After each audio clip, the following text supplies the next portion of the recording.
नमस्कार दोस्तों, मैं अमित मिश्रा स्वागत करता हूं आप सभी मित्रों का सुबोध एकेडमी के इस ऑनलाइन प्लेटफॉर्म पर। आइए चर्चा करते हैं आज के महत्वपूर्ण करंट अफेयर्स पर। तो अभी हाल ही में विश्व दूरसंचार एवं सूचना समाज दिवस मनाया गया है। तो यह 17 मई को मनाया गया है। तो यहाँ से आपसे क्वेश्चन पूछा जा सकता है कि विश्व दूरसंचार एवं सूचना समाज दिवस कब मनाया गया। तो 17 मई को मनाया गया है और इससे भी महत्वपूर्ण इसका विषय रहा। इसका 2020 का विषय रखा गया है कनेक्ट 2030। इसके अंतर्गत ICTs for the sustainable development goals SDS रखा गया है। तो जितना इम्पोर्टेंट यह दिवस है उससे भी ज़्यादा इम्पोर्टेंट इसका विषय है, तो इसको ज़रूर याद रखिएगा।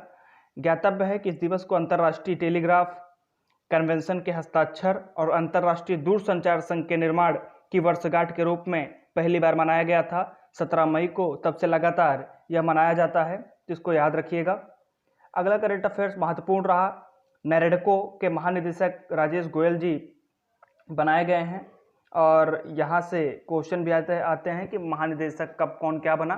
तो राजेश गोयल जी अभी हाल ही में महानिदेशक बनाए गए हैं और यह गोयल हिंदुस्तान प्रीलैब लिमिटेड के अध्यक्ष और प्रबंध निदेशक के रूप में सेवारत राजेश गोयल को रिलेटर निकाय राष्ट्रीय रियल एस्टेट विकास परिषद का महानिदेशक नियुक्त किया गया है। ज्ञातव्य है कि भारत के दो प्रसिद्ध रियल एस्टेट डेवलपर्स क्रेडाई और नैरेडको जैसी प्रमुख कंपनियों में बेशुमार कंपनियों में से एक नैरेडको का महानिदेशक राजेश गोयल को उनके 37 वर्षों के आवास एवं शहरी मामलों के मंत्रालय में अनुभव के आधार पर नियुक्त किया गया है।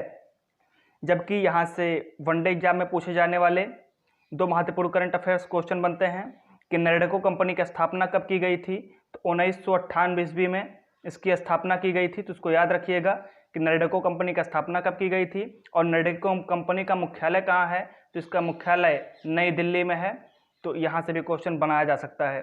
अगले करंट अफेयर्स की बात करेंगे तो प्रधानमंत्री उज्ज्वला योजना ने अपने 4 वर्ष पूरे कर लिए हैं।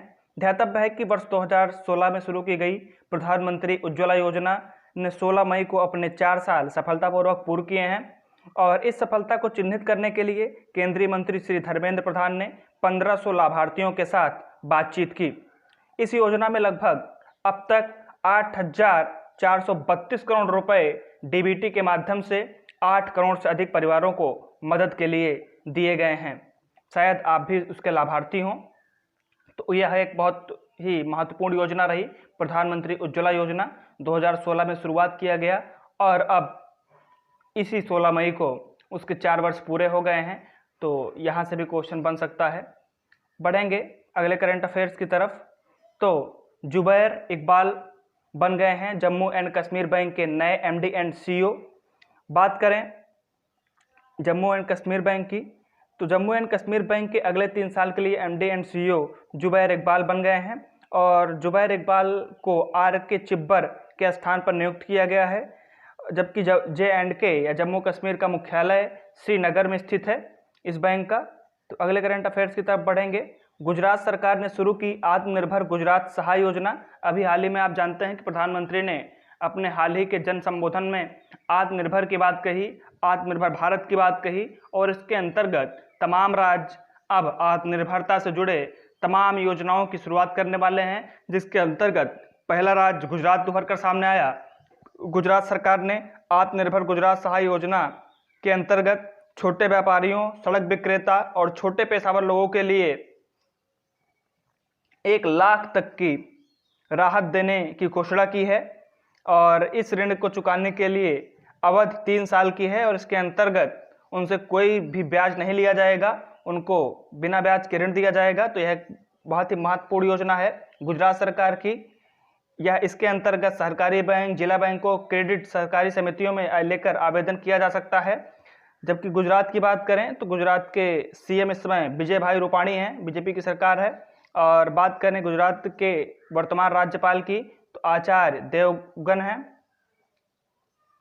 आगे बढ़ते हैं। चक्रवात अम्फेन परिवर्तित हुआ गंभीर चक्रवर्ती तूफान में। एक तूफान का नाम आपने लगातार सुना होगा कि चक्रवात अम्फेन।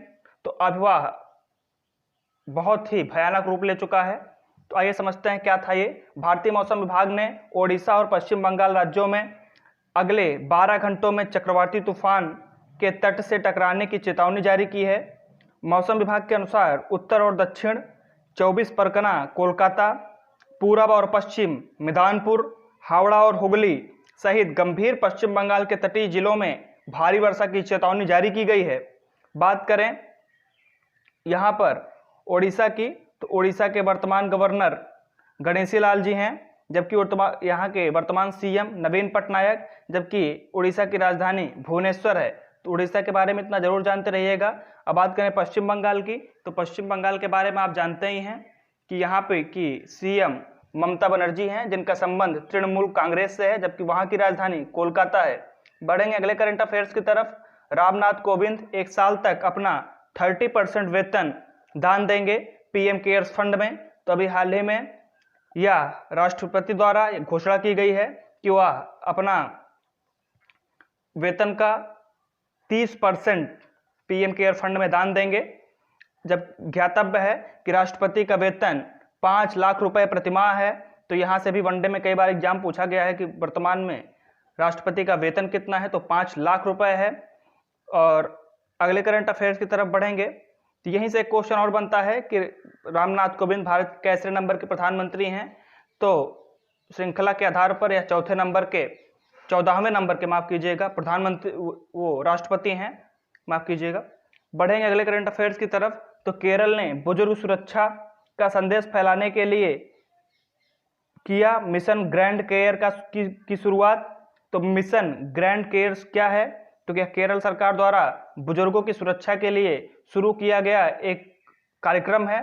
तो केरल ने प्रत्येक शहर में बुजुर्ग सुरक्षा का संदेश फैलाने के लिए मिशन ग्रैंड केयर की शुरुआत की है। इस मिशन को कुदुम्श्री स्वयं सहायता समूह द्वारा राज्य में कोविड-19 जागरूक मिशन के तहत शुरू किया गया है।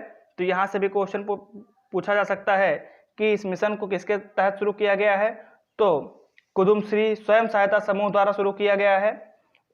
बात करें केरल की, तो केरल राज्य के वर्तमान मुख्यमंत्री पिनरई विजयन हैं, जबकि वहाँ के राज्यपाल आरिफ मोहम्मद खान हैं, जबकि केरल की राजधानी तिरुवनंतपुरम है।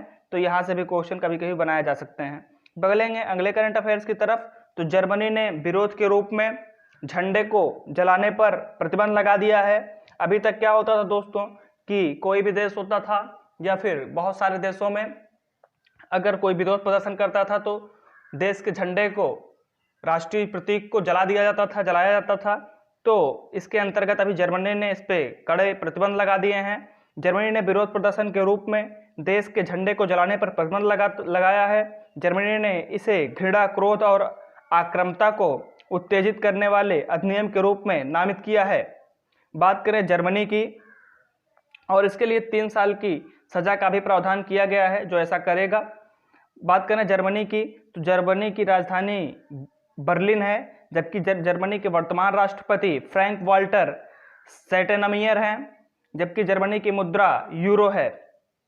बढ़ते हैं अगले करंट अफेयर्स की तरफ। तो मानव संसाधन मंत्री ने लॉन्च की एनबीटी की कोरोना स्टडीज श्रृंखला के नए 7 टाइटल जारी किए गए हैं। तो यहाँ से एक क्वेश्चन बनता है कि मानव संसाधन मंत्री कौन है। तो मानव संसाधन मंत्री श्री रमेश पोखरियाल जी हैं, और उन्होंने एनबीटी की कोरोना स्टडी श्रृंखला के 7 नए टाइटल जारी किए हैं, जिसके अंतर्गत कोरोना स्टडी सीरीज के 7 प्रिंट और ई संस्करण लॉन्च किए गए हैं। इन पुस्तकों की पहली श्रृंखला psychosocial impact of pandemic and how to cope with है। तो इससे मदद मिलेगी कोरोना वायरस से जुड़ी जानकारियां और उसके उपाय उसको लेकर। तो ये अभी हाल ही में मानव संसाधन मंत्री द्वारा रमेश पोखरियाल जी द्वारा जारी किया गया है। तो यहाँ से भी कभी कभी क्वेश्चन बन जाते हैं। बढ़ेंगे अगले करंट अफेयर्स की तरफ, जो कि वन लाइनर है, जो वनडे एग्जाम्स में अधिकतर सीधे पूछ लिए जाते हैं कुछ क्वेश्चंस। तो आइए उन पर भी एक नज़र डालते हैं। कॉम्प्रेशन फर्म की रिपोर्ट के अनुसार कौन 6 साल बाद दुनिया का सबसे पहले ट्रिलियनियर बन जाएगा तो जेफ बेजोस जो इस समय दुनिया के नंबर 1 अमीर आदमी हैं, वही 6 साल बाद दुनिया के पहले ट्रिलियनियर बन जाएंगे। तो यहाँ से भी क्वेश्चन पूछा जा सकता है कि दुनिया के सबसे पहले ट्रिलियनियर कौन बनेंगे, तो जेफ बेजोस 6 साल बाद यह अनुमान लगाया गया है। बात करें J&K के MD किसे नियुक्त किया गया है, तो अभी हमने चर्चा की जुबैर इकबाल को जम्मू कश्मीर का नया MD नियुक्त किया गया है, जम्मू कश्मीर बैंक का, माफ कीजिएगा। अगला क्वेश्चन है रिलेटर निकाय राष्ट्रीय रियल एस्टेट विकास परिषद के महानिदेशक पद पर किसे नियुक्त किया गया है, तो इसे आप बताएंगे राजेश गोयल जी को। विश्व दूरसंचार एवं सूचना समाज दिवस कब मनाया गया है, आप बताएंगे फटाफट 17 मई। अगले क्वेश्चन की तरफ बढ़ेंगे। विश्व दूरसंचार एवं सूचना समाज दिवस 2020 का विषय क्या रहा, आप बताएंगे तो connect 2030 cities for the sustainable development goals इसका विषय रहा है। बात करें अगले करंट अफेयर्स की, तो शांति में एक साथ रहने का अंतर्राष्ट्रीय दिवस कब मनाया गया है, तो 17 मई। अभी हमने चर्चा की किस देश ने विरोध के तरीके में देश के झंडे गुजराने पर प्रतिबंध लगाया है, तो अभी हाल ही में जर्मनी ने लगाया है, तो इसको भी याद रखिएगा, ये वन लाइनर फॉर्म में है। तो फीफा अंडर 17 महिला विश्व कप की नई तारीख क्या है, तो इसको याद रखिएगा, ये एक नया क्वेश्चन है कि 17 मई से 7 मार्च 2020 तक 2022 तक इसका नया डेट रखा गया है। अगर कोविड-19 का असर खत्म होता है तो इसको जरूर शुरुआत किया जाएगा। बढ़ेंगे अगले करंट अफेयर्स की तरफ, तो राष्ट्रपति रामनाथ कोविंद ने अपना 30% हिस्सा कब तक पीएम केयर फंड में देने की घोषणा की है, तो आप जानते हैं 1 साल तक वो देंगे अपने वेतन का 30% हिस्सा। किस राज्य ने कोविड-19 का प्रचार और बुजुर्ग सुरक्षा का संदेश फैलाने के लिए मिशन ग्रैंड केयर लॉन्च किया है, तो आप जानते हैं केरल सरकार ने इसकी शुरुआत की है। बढ़ेंगे अगले करंट अफेयर्स की तरफ। किसने भारतीय प्रवासियों की गतिविधियों पर नजर रखने के लिए ऑनलाइन डैशबोर्ड लॉन्च किया है, तो एनडीएमए राष्ट्रीय आपदा प्रबंधन प्राधिकरण ने प्रवासियों के लिए प्रावधान किया है। इटली देश में कोविड-19 मरीजों में किस रोग के लक्षण पाए गए हैं, अगर एक रिसर्च के मुताबिक सर्च किया गया कि इटली में जो कोविड-19 के मरीज थे उनमें किस प्रकार का रोग था जिसके कारण उनकी इतनी मृत्यु हुई है, तो कावासाकी रोग मिला है। और इसको याद रखिएगा कि इटली में कोविड-19 के मरीजों में बहुत अधिक मात्रा में कावासाकी रोग पाया गया है। बात करें अगले करंट अफेयर्स की, तो वित्त मंत्री निर्मला सीतारमण ने ग्रामीण रोजगार गारंटी योजना मनरेगा के लिए कितने करोड़ रुपए का आवंटन किए हैं, तो इसको जरूर याद रखिएगा कि 40,000 करोड़ रुपए का आवंटन किया गया है वित्त मंत्री निर्मला सीतारमण द्वारा मनरेगा के लिए, जिससे गरीब वर्ग के मजदूरों को पर्याप्त वेतन मिल सके। बात करें अगले करंट अफेयर्स की, तो मौसम विभाग ने किस चक्रवात के उड़ीसा और पश्चिम बंगाल के तट पर दस्तक देने की चेतावनी जारी की है, तो इसको आप जानते हैं अम्फेन चक्रवात, जो कि अपने भयंकर रूप में आ चुका है, तो इसकी सूचना अभी हाल ही मौसम विभाग ने दी है। बात करें अगले करंट अफेयर्स की, तो वित्त मंत्री निर्मला सीतारमण ने एफडीआई सीमा कितने प्रतिशत तक बढ़ा दी है, तो एफडीआई सीमा 74% तक बढ़ा दी गई है। तो इसको भी याद रखेंगे कि अभी हाल ही में एफडीआई सीमा कितना बढ़ा दिया गया है, तो 74% तक बढ़ा दिया गया है। अगला करंट अफेयर्स है, प्रधानमंत्री नरेंद्र मोदी द्वारा शुरू की गई उज्ज्वला योजना ने सफलतापूर्वक अपने कितने वर्ष पूर्ण किए हैं, तो यह क्वेश्चन आप बताएंगे क्योंकि इसको हम पहले ही डिस्कस कर चुके हैं। तो धन्यवाद दोस्तों इस वीडियो को देखने के लिए। मिलते हैं कल के करंट अफेयर सेशन में। धन्यवाद।